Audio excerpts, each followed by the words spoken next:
अस्सलाम वालेकुम dear students. मैं शादबाज। आज से हम जो है वो एक नया सीक्वेंस स्टार्ट करने जा रहे हैं।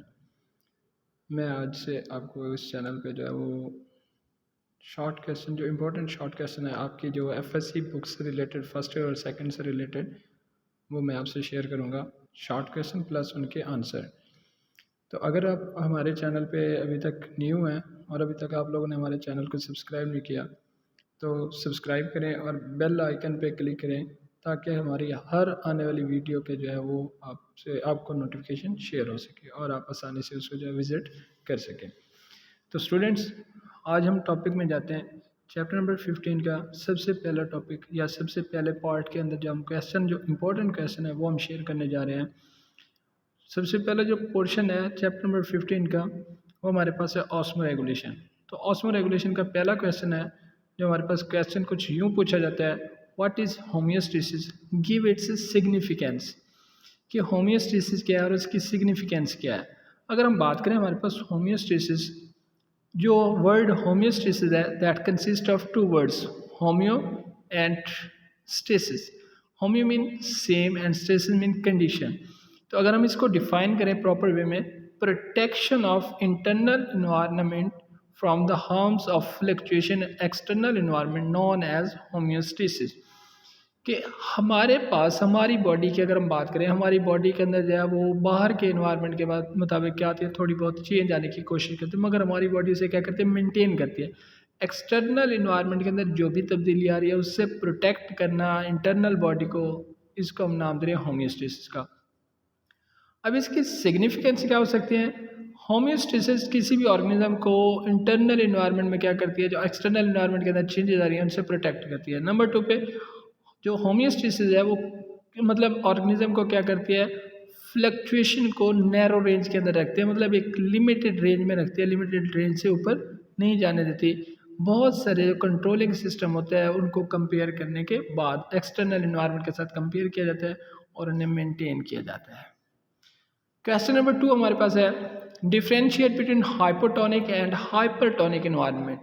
इनको जब हम कंपेयर करेंगे तो हम सबसे पहले डिफाइन करते हैं hypotonic, a condition in which external environment is more diluted as compare to cell concentration known as hypotonic. अगर एक्सटर्नल इन्वायरमेंट डाइल्यूटेड होगा और इंटरनल इन्वायरमेंट कंसंट्रेटेड होगा तो उस कंडीशन को हम नाम दे रहे हैं हाइपोटोनिक का। हाइपोटोनिक कंडीशन के अंदर क्या होता है, क्योंकि एक्सटर्नल इन्वायरमेंट डाइल्यूटेड है तो एक्सटर्नल इन्वायरमेंट से जो वाटर है, लिक्विड है, सॉल्वेंट है, वो मूव करेगा from outside to inside. As a result क्या होगा, in hypotonic condition water move from outside to into the cell as a result of cell swell and burst. Cell क्या हो जाएगा, स्वेल हो जाएगा एंड बस्ट हो जाएगा।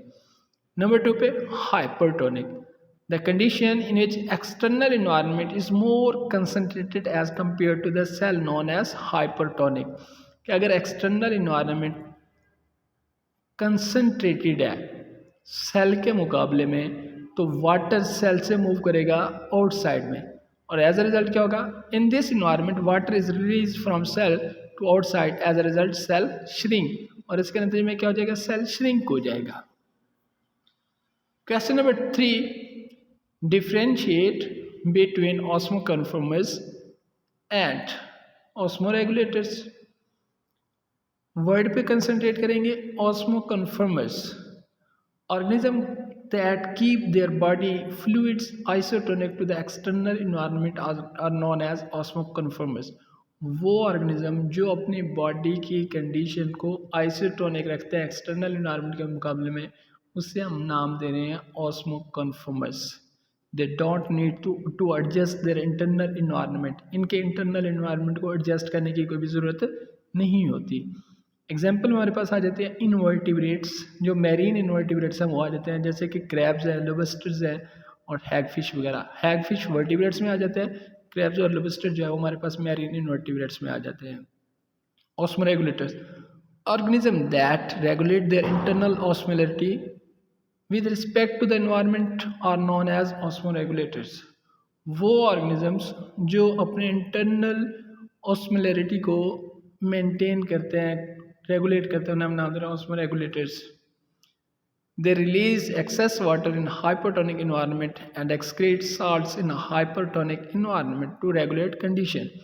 कि ये जो ऑर्गेनिज्म है वो एक्सेस वाटर को जो उनकी बॉडी के अंदर ज़्यादा होता है वो क्या करते हैं, हाइपरटोनिक इन्वायरमेंट में रिलीज करते हैं, और जो एक्सक्रीट मतलब साल्ट्स होते हैं उनको हाइपरटोनिक इन्वायरमेंट में रेगुलेट कंडीशन में लेके आते हैं। एग्जाम्पल हमारे पास amphibians, reptile, birds and mammals.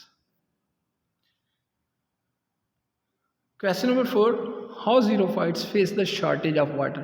Xerophytes वो प्लांट्स होते हैं जो टेरेस्ट्रियल इन्वायरमेंट के अंदर पाए जाते हैं जहाँ पर वाटर शॉर्टेज होता है, तो वो अपनी बॉडी के अंदर वाटर की शॉर्टेज का कैसे सामना करते हैं, कौन कौन सी उनके अंदर अडॉप्टेशन आती है। Number 1, xerophytes have the adaptation for reduce rate of transpiration. मतलब ट्रांसपायरेशन रेट को कम करने के लिए वो क्या करते हैं, अपने अंदर कौन कौन सी चेंजेस लाते हैं। They have thick vaccine and leathery cuticle. इनके अंदर जो है वो थिक और लेदरी क्यूटिकल मौजूद होते हैं जिसकी वजह से रेट ऑफ ट्रांसपिरेशन कम हो जाता है। नंबर 2 पे स्टोमेटा और on lower surface of leaves and located in depression. कि उनके जो स्टोमेटा होते हैं वो लीव्स की लोअर सरफेस में मौजूद होते हैं और डिप्रेशन के अंदर मौजूद होते हैं ताकि रेट ऑफ ट्रांसपिरेशन कम से कम हो सके। They shed their leaves during driest condition to restrict transpiration completely। कि वो ड्राइएस्ट कंडीशन के अंदर जब बिल्कुल मौसम खुश्क हो जाएगा, पानी की कमी होगी, तो अपने लीव्स को शेड कर देंगे ताकि ट्रांसपायरेशन कम हो सके। In rainy season they store water for use in dry condition and these stems are called succulent stem. कि अपने स्टेम के अंदर जब बारिश आती है, रेनी सीज़न होता है, रेनी सीज़न के अंदर वो वाटर को स्टोर करते हैं, और इस तरह के जो स्टेम होते हैं जो वाटर को स्टोर करते हैं उन्हें हम नाम दे रहे हैं सक्युलेंट स्टेम। और इनमें एग्जांपल हमारे पास आ जाते हैं कैक्टस एंड यूफ्रोबिया जो जीरोफाइट्स की एग्जांपल है, जो लोअर कंसंट्रेशन में अपने आप को क्या करते हैं, सर्वाइव कर सकते हैं। Question number 5, feed mechanism. A mechanism which is it's self controlled by its own product. एक ऐसा मैकेनिज्म जो अपनी प्रोडक्ट से कंट्रोल के, जैसे हम नाम दे रहे हैं फीडबैक मैकेनिज्म का। ये पॉजिटिव भी हो सकते हैं और ये नेगेटिव भी हो सकते हैं। नेगेटिव फीडबैक मैकेनिज्म की बात करें, a mechanism in which response of effector is against that stimulus.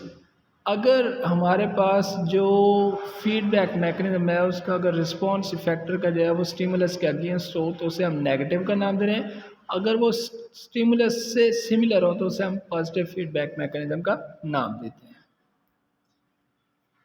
Question number 6, define anhydrobiosis, give example. The word anhydrobiosis derived from Greek word life without। कि हमारे पास जो वर्ड एनहाइड्रोबायोसिस है वो ड्राइव किया गया ग्रीक वर्ड से जिसका मतलब है लाइफ विदाउट वाटर।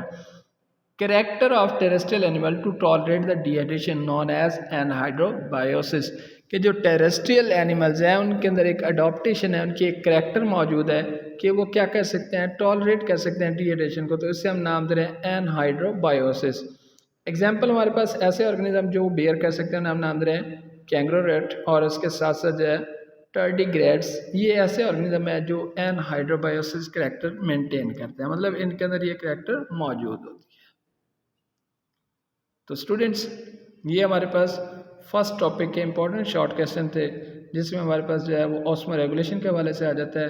तो इंशाल्लाह आज के लिए इतना ही। नेक्स्ट वीडियो के अंदर इंशाल्लाह हम जो है वो नेक्स्ट पोर्शन को डिस्कस करेंगे। तब तक के लिए इजाज़त दीजिए। ओके, अल्लाह हाफिज़।